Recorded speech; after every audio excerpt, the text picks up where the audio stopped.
It's a pleasure to be here this morning. I'd like to thank Doug and the Curran Family Foundation for the invitation to be a part of the kickoff of this year's national conference. And to be completely transparent, I should tell you that I'm a little new at giving or being a part of keynotes. This is only the third time I've done this sort of thing. And so in an attempt to put a talk like this together, over time I've sort of developed some rules. And so I thought I would share with you the rules that I use as I walk through the content that I want to share with you this morning. So rule number one is don't share photos with Doug, clearly. But the next rule is a rule you all know. It's applicable to any talk, which is you start with a joke. So I'm going to share with you a joke. You may have heard it before. I'm going to make it my own, but I tell it primarily because I think it's relevant to the conversation we want to have during this conference. And so like all good jokes, it certainly will involve a lawyer. But at Santa Clara, there's a Santa Clara Jesuit priest, a law professor, an engineering professor, and they are all sentenced to die. And Santa Clara is a little old school, so they were sentenced to die by execution through the use of the guillotine.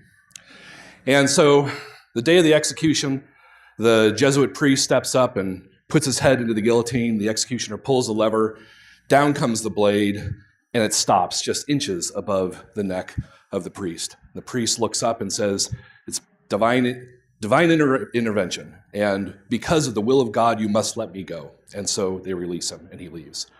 The law professor is up next. He steps in, puts his head in the device. The executioner pulls the lever. Down comes the blade, and it stops just inches above his neck. And he says, "Well, clearly by precedent, legal precedent, you just let the Jesuit priest go. You need to let me go as well." And so he leaves. So next is the engineering professor. He steps up and he says, "Look, guys, before we do this, if you just hand me a toolbox, I can fix this thing." Okay. Now, the next rule is to somehow relate the joke you just told to the topic of the conversation. And so I'm going to do that by saying that this engineer was trained really well in the conventional sense of engineering.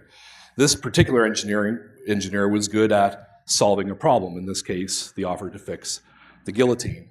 And indeed, I'll say that I hear a lot of times people will define engineering as the ability to solve problems, or perhaps a little more formally, to say apply the engineering sciences and design methodologies to synthesize a solution to a problem. But it's about problem solving. And while that's true, I don't think it's complete. And what I think is missing from this concept of engineers solve problems is that they solve problems in order to create value. Solving problems to create value. If you solve a problem and you don't create value, it might be an interesting exercise, but are you really doing something to make an impact? And I think that's what a lot of us are here to try to do. Now, my next rule is after you kind of toss out the theme of your talk, is to challenge that with some deep questions like how and why. So I'll start off by saying what. What does it take to create value when you solve a problem? Let's say you're very innovative in your problem solving, but what's really involved if you want to go ahead and take that extra step and to create value? And it's these sorts of things. You need to focus on real problems for real people, not just an idea that you think might be good that's untested in the marketplace. You need to develop your product or your service or your system or whatever your offer is, and it needs to be competitive. And you need to be able to offer that competitive product or service in a manner that's sustainable in a logistical and in a financial way. Okay? Without all three of those things, you fail to create any sort of sustained value. Now, if you look at that and you ask yourself, I teach a certain innovation framework at my university. All of those innovation frameworks that I'm familiar with somehow speak to these kinds of concepts, these ideas behind the notion of creating value with the innovations that you make.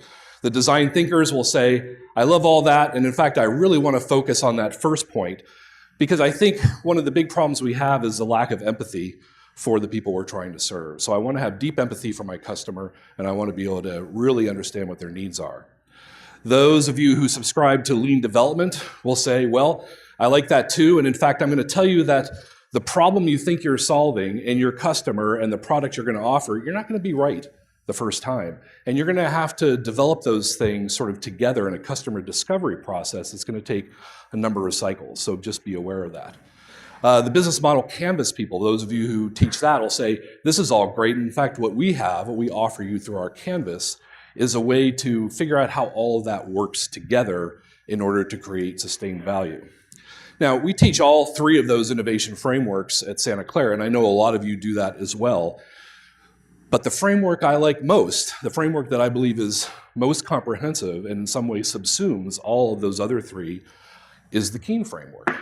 It's the Keen framework, the mindset and skill set combination that takes you through all the different elements to be able to do this over time. So the next question is, if that's the what, why? Why do we think this is important?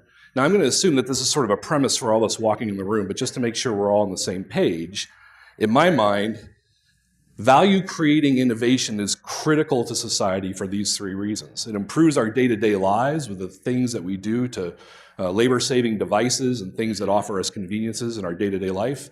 It spurs economic growth, and when you spur economic growth, you create jobs and you raise the standard of living. And I think probably everybody here in this room would believe that value-creating innovation is a critical element to solving all of the problems that we face, the grand challenge kinds of problems that we face in society. So that's the why. So next, how? How do we as educators go about and make sure that we go beyond simply teaching innovation to our students, the ability to solve a problem, and actually take that next step in order to create value? So my next rule for a conversation like this is to say, sort of turn the tables on yourself, okay? Almost like a Dr. Heal Thyself moment. So I'm going to say, if we're telling our students that they need to be entrepreneurial, then we ourselves should be entrepreneurial as well. So as we think how we're going to create a program, maybe a Keen-inspired program on our campus, in order to teach our engineers how to be value-creating innovators, we need to be entrepreneurial in our approach. And so I want to share three strategies, things we've played around with at Santa Clara University. By no means are most of them unique to us. In fact, we begged, borrowed, and stolen a lot of these from our partners in the network. But I think they're appropriate to different stages of your development of your Keen program. So an entrepreneur would look at you and say, well, the first thing you ought to do is admit to yourself that you have no idea what you're doing, okay? This is part of this customer discovery process. So you think you know what you want, but you're probably not going to be right the first time. Your initial implementation probably won't be right. You're going to have to iterate over time. And so strategy number one would be start with minimum viable products and use this to experiment and iterate and really probe and decide what it is you're trying to do with your program. Now at Santa Clara, we've tried a number of these. And the first one, really simple, is we just took some of the extracurricular activities that we were already doing. We added a few more, and we tried to link them on a quarter-by-quarter basis with some themes from the Keen framework, concepts from the entrepreneurial mindset.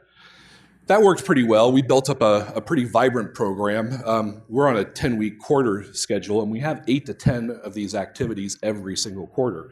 And it became a lot, and it became almost a little confusing. And so one of the major iterations that we did in an MVP sense is we decided to take this program and link it with an industry partner. So most of the time when we do this, we have a local industry partner who will come in and help us establish a theme for all of these events that we run through the quarter, and the industry partner is featured and is a participant in these events. So we have things like a technical seminar where the industry partner might really focus on what their core competency is in an engineering sense. We have activities that we call Lunch with an Entrepreneur, which became so popular that we now do 2 of those every quarter, where people come in and talk about things they wish they knew as they go through and they start up their new venture, whether it's a commercial enterprise or a social enterprise or something else.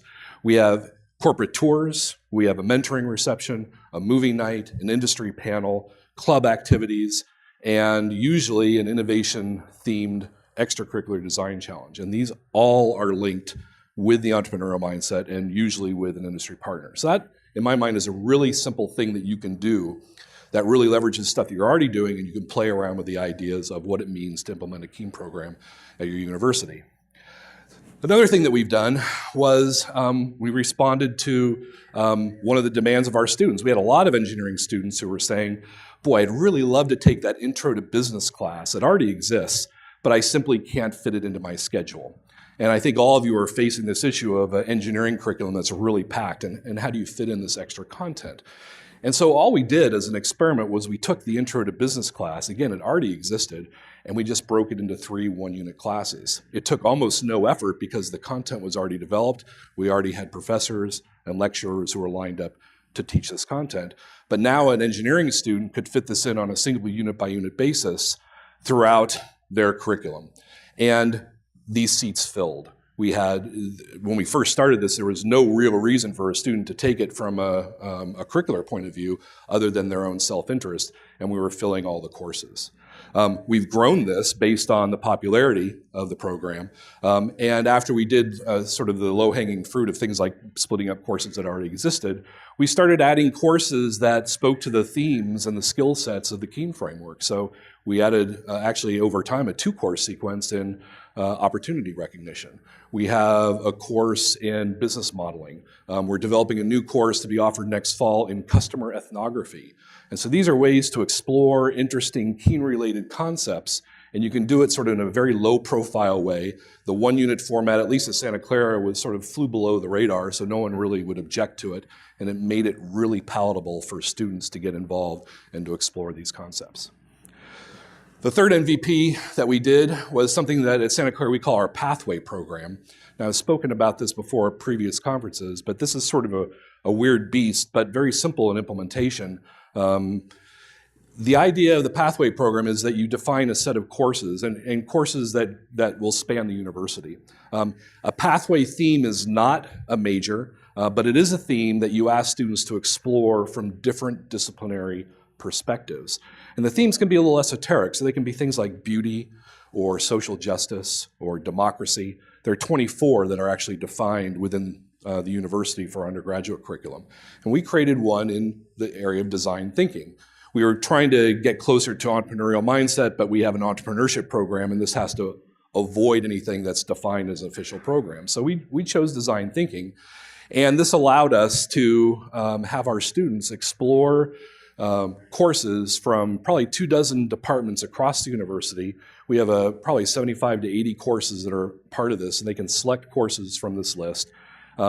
Very different courses in terms of their disciplinary content. And ultimately, the culmination of the Pathway program is to write a short essay, a 3 or 4 page essay, where they are asked to take their disciplinary analyses from whatever these different areas are and apply them to the concept that is put forward in their pathway, in this case, design thinking. This turned out to be an enormous hit. The Pathway program is actually now at Santa Clara a required element of the core curriculum for every undergraduate, not just at School of Engineering, but throughout the university. And the design thinking pathway has become the most popular one, with about 45% of all students participating in it. So we evolved this over time, but it's been an easy thing to do. And I'll say you can do it without it being part of a requirement of your core curriculum. This is a great thing to make a co-curricular part of, say, a certificate or a minor that you might have. You could easily accommodate it in a year-long design sequence. You can find other creative ways to do the same thing.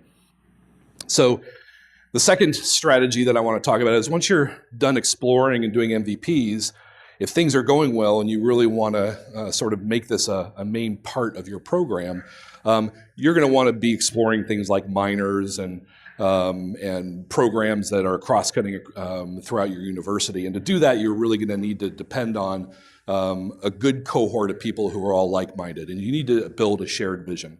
Now, the quality of your shared vision, I think, is really evidenced by the quality and quantity of your peer network in your institution that's helping to make this change.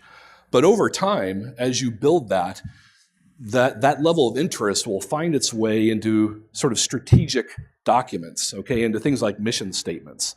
At Santa Clara, that sort of bubbled up to that point. But now that we've hit that point, it's now flowing back down and spawning new initiatives. And so it sort of feeds on itself. So this idea of building a shared vision, I think, is something certainly that the foundation talks about, and you'll hear other partners talk about, but I really do think it's true. And just as a few examples of sort of it bubbling up to the point where it's being adopted sort of as an official stance of the university, here are a few examples at Santa Clara. It's just a website, but it gives you an idea because it's completely out of our control. I didn't write this, but if you go to the main Santa Clara University website and under About Us, sentence number 3 is, as I say to the students, blah, blah, blah, blah, blah, entrepreneurial mindset. Okay, so there it is, along with all the other major things that we presumably think are important in a Santa Clara education. the university strategic plan, goal number 3, there are 5 goals. Goal number 3, blah, blah, blah, advancing the entrepreneurial mindset right there. And that is leading to the initiation of all sorts of new programs across the university, not just in the School of Engineering. The School of Engineering mission statement, again, blah, blah, blah, but entrepreneurial thinkers who will build a more just, humane, and sustainable world. And so once you get your shared vision to be incorporated into statements like that, not just have you achieved the grassroots approach to say this is what we believe, this is what we think is important as an institution, and it gets institutionalized in this form, but now it drives new initiatives and new funding. Number 3 of the how. This is something probably that's once you have a fairly mature program, and this is a hypothesis on my part. I'm a big believer in real-world programs or authentic experiences, and there are a lot of people out there who build great programs, but they'll use the term authentic experience or a real-world aspect of the program in a lot of different ways. It could be just nothing more than a hands-on element of a course, or it could be getting students to work in a team, or even better, an interdisciplinary team, or even better, an interdisciplinary team that develops and designs a whole system, even better if they take that to an initial functional prototype. Every single one of those is an incremental step down the path of authenticity. But I'm asking you to think even beyond that. Now, I come from the aerospace industry. In aerospace, we have there's a slogan that many of you may be familiar with, which is test as you fly. You never put anything out in the field until you really understand how it works and you've prepared it and you've basically certified it for operation in the field. And so the operational environment should not be the first time a system experiences the standard conditions and functions that it will see in the field. So what if we took that and applied that to engineering education? You might get something that looks like this: educate as you engineer. So an engineer should never, for the first time on the job, experience something. They should experience it in the educational environment first. And to do that, you need to incorporate high-fidelity industry-like experiences into your program.